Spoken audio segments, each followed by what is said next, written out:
ఎంఐఎంతో 100 కోట్ల డీల్ కుదుర్చుకుంది కాంగ్రెస్ అన్న కేంద్ర మంత్రి బండి సంజయ్ ఆరోపణలకు కౌంటర్ ఇచ్చారు మంత్రి పొన్నం ప్రభాకర్. కేంద్ర హోంశాఖ సహాయ మంత్రిగా ఉన్న బండి సంజయ్ డీల్పై దర్యాప్తు చేయించాలని, ఆధారాల్ని బయటపెట్టాలని డిమాండ్ చేశారు. ఇద్దరి మధ్య డైలాగ్ వార్ని చూద్దాం. నిన్న రాత్రి రాష్ట్ర సమావేశం పెట్టుకున్న MM party Congress party BJP 50 సీట్లు గెలుస్తుంది. 50 సీట్లు బీజేపీ కంటే మనం బీజేపీని తట్టుకోలేమని చెప్పి రాత్రి రాష్ట్ర సమావేశం పెట్టి 100 కోట్ల రూపాయలు ఆఫర్ ఇచ్చిన ఎంఎం పార్టీకి.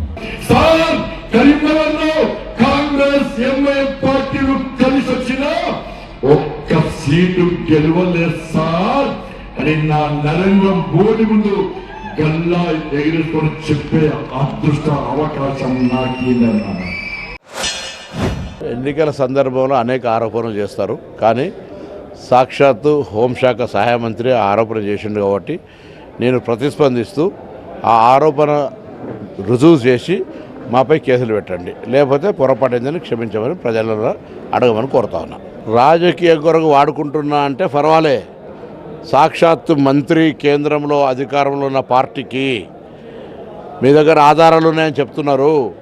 జైల్లో వేయండి మమ్మల్ని. ఎందుకు జైల్లో ఇస్తలేరు? ఆధారాలు ఉన్నాక. ఆరోపణ అబద్ధపు ఆరోపణ, రాజకీయపరమైన ఆరోపణ. మేము ఒకవేళ అటువంటి ఒప్పందం కుదుర్చుకున్నామని ఆధారాలు ఉంటే మమ్మల్ని జైల్లో పెట్టమని డిమాండ్ చేస్తా ఉన్నా. లేకపోతే ముక్కు భూమికి రాసి ప్రజల ముందర క్షమాపణ చెప్పని కోరుతున్నాం. ఆరోపణ ఉపసంహరించుకో, లేదా మమ్మల్ని జైల్లో పెట్టు, విచారణ చేయమని మేమే పోలీసుల పిటిషన్ ఇస్తాం.